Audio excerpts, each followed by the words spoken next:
Des Moines, Iowa, Bernie Sanders and Elizabeth Warren have spent the past year courting the Democratic Party's base with appeals to the working class and sweeping promises to curb climate change. But as they balance their responsibilities to participate in the Senate's impeachment trial and rally voters on the campaign trail, they're turning to private air travel, an option typically reserved for the elite and criticized as environmentally unfriendly. Sanders is expected to charter a flight to Iowa this weekend while the Senate trial is in recess. Warren hasn't finalized her plans but is also considering private travel, and Amy Klobuchar hasn't ruled it out.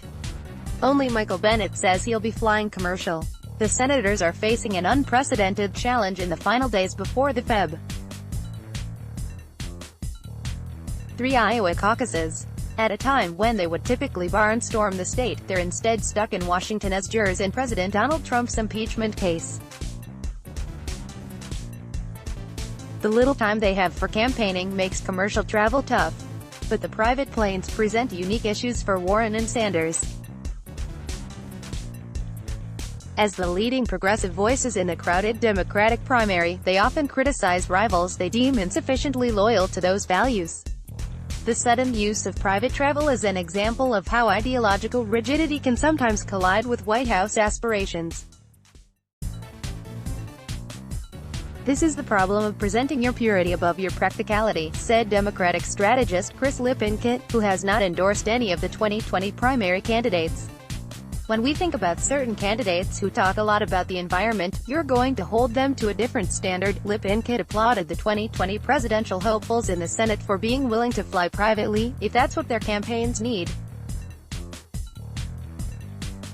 I understand it, he said, of trying to live progressive values at all times, but the reality is, there's a big risk of being perceived as being an ideologue and not a problem solver. Transportation emissions overall make up the largest share of U.S.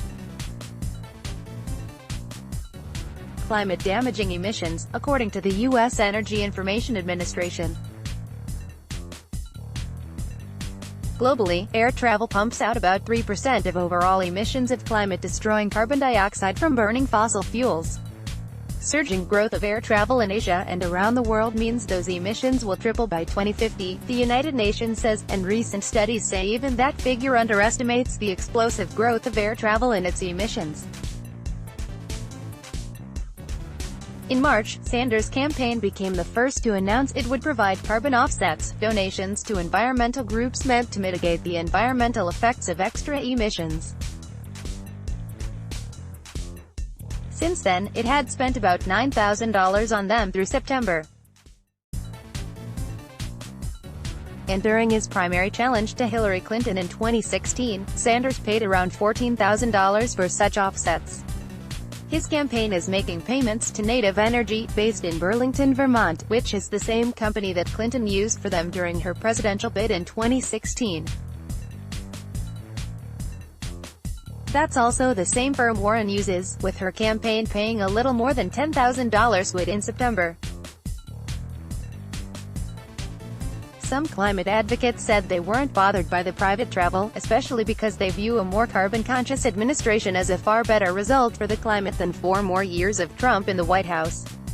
If you're a presidential candidate running to try to beat Donald Trump, who is a climate denier to his bones, and that requires you to move around the country, you should do that, said Leah Stokes, a professor and researcher into climate and energy politics at the University of California, Santa Barbara. World leaders fly around in airplanes, this is the modern era, Stokes said. They can't just hop a speedy train to Iowa, she said. Trump has made a similar point for the opposite reason, poking fun at Democratic environmental plans. I really don't like their policy of taking away your car, of taking away your airplane rights, of let's hop a train to California, Trump said during a rally last February. Sanders has pledged a $16.3 trillion environmental plan that would declare climate change a national emergency and calls for the U.S. to move to renewable energy across the economy until 2050. Warren wants to spend $3 trillion over 10 years to move the U.S. to 100% clean energy. and both are aggressive supporters of the Green New Deal, a sweeping plan to combat climate change. Sanders recently suggested on The Late Show with Stephen Colbert that he'd consider a kind of jet pooling arrangement in which he and other candidates could share private flights, saying, "Maybe we can all chip in. Get one plane and come back." That opportunity might have presented itself last weekend since Sanders, Warren and others were campaigning in Iowa and then went to South Carolina for Martin Luther King Jr. Day celebrations and then on to Washington to be in the Senate. But they didn't share private flights. Sanders' campaign says the senator's comment to Colbert wasn't realistic. Even if several senators were looking to decamp from Washington to Iowa quickly after the impeachment trial concludes each day, they would be headed to different parts of the state. Tom Steyer, the billionaire hedge fund manager and environmentalist, has shunned all private plane travel and called on his fellow Democratic candidates to walk the walk on climate change activism by also doing so. Still, it's not just those candidates tethered to Washington by the impeachment trial who often opt to fly via chartered jet. Former Vice President Joe Biden spent at least $1.2 million on private flights through September, while Pete Buttigieg, the former mayor of South Bend, Indiana, had spent at least $750,000.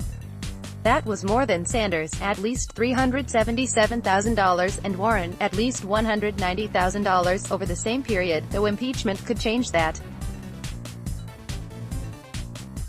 Spending data through December 2019 won't be ready until the end of the month.